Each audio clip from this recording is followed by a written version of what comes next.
Good morning everyone, I'm Madeline Longshaw from Longshaw Consulting Group for those that don't know me, and today's 5-minute video is all around quietening your mind and being present.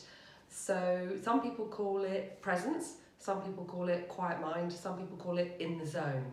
So whichever way you want to think of that, it's all around being present, being still, being calm, being out of your own thoughts and your own mind clutter and your own distractions to be available in order that you can be present for your people and those around you.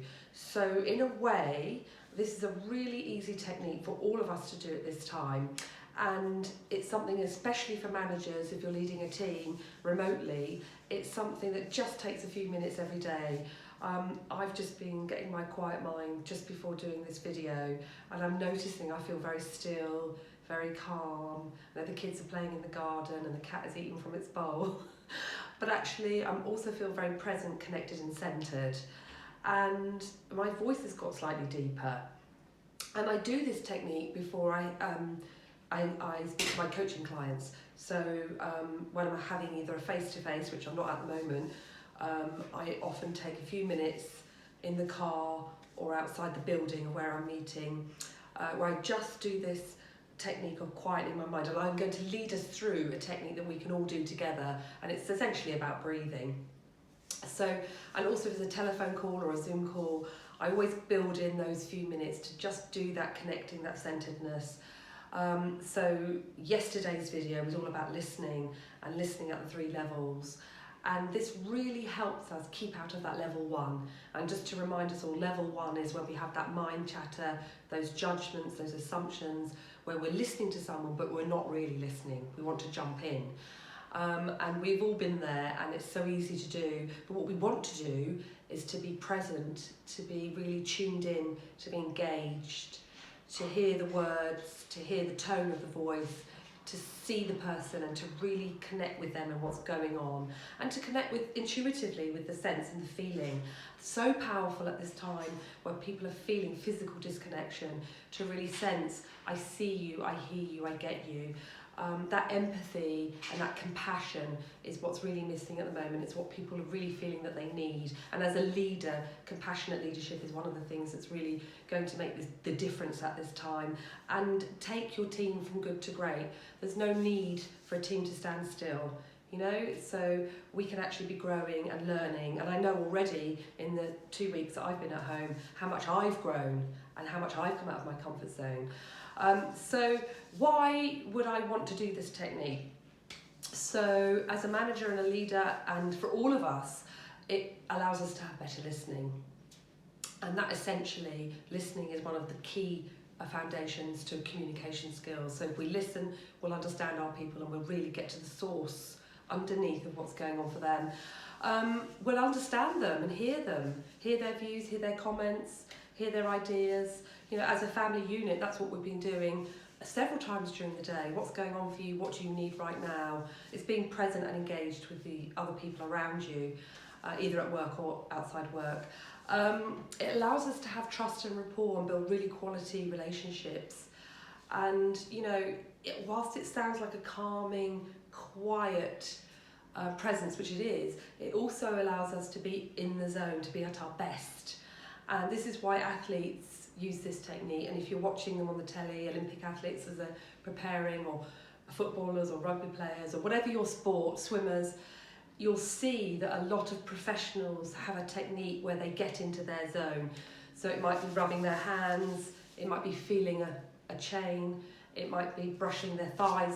Whatever it is, it's a way of, I'm here, I'm connected, I'm present, I'm ready. And I think for all of us, it's about focus and attention, being ready for what's the day going to bring, or what the moment's going to bring, or what the meeting's going to bring, or what this call is going to bring and need, where I need to be available for my people.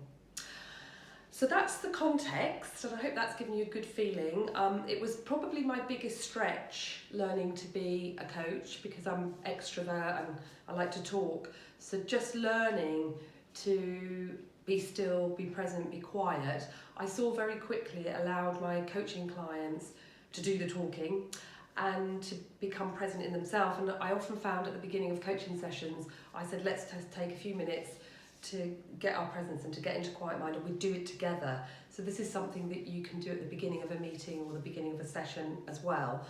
And I found that I heard more. I really experienced what my clients were going through, and I really sensed intuitively and picked up what was happening for them.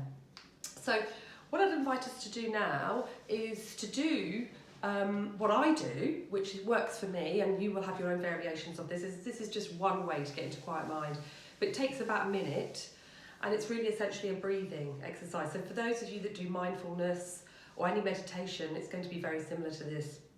So I always start with closing your eyes. So if you just want to close your eyes and you can still hear my voice. And what I invite people to do here is to just connect with your breathing. So whether it's through your nose and mouth or your chest or your tummy, just notice your breath. We're breathing all the time, but do we ever stop and think, what is my breath like? What is it doing? How is it moving? So it's just a moment to just, and I like to breathe through, I like to acknowledge it through my nose and mouth, but other people are different, and whatever works for you.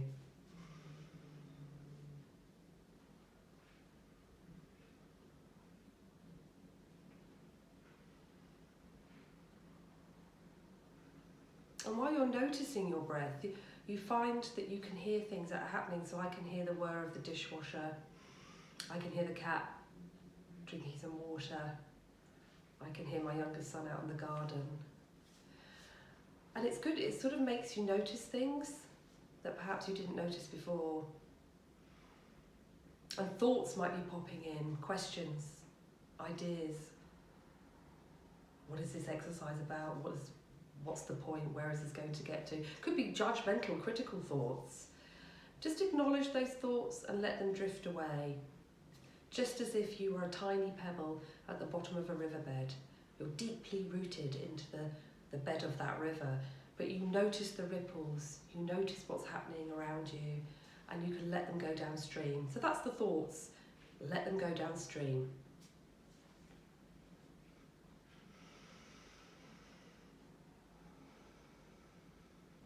And then we notice our breath again.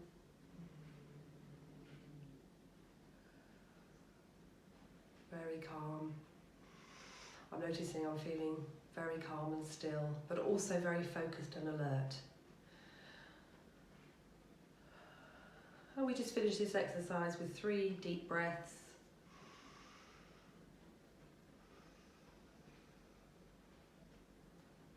And then when we're ready, we open our eyes, and it's as simple as that. And what you find over time is you don't even need the 1 or 2 minutes. You can just have a very short cut, even if it's just 30 seconds of breathing, just to connect. So I hope you enjoyed this session, and I hope you appreciate the benefits, and just play with it. I'd invite you to use this technique at some point today, at some point.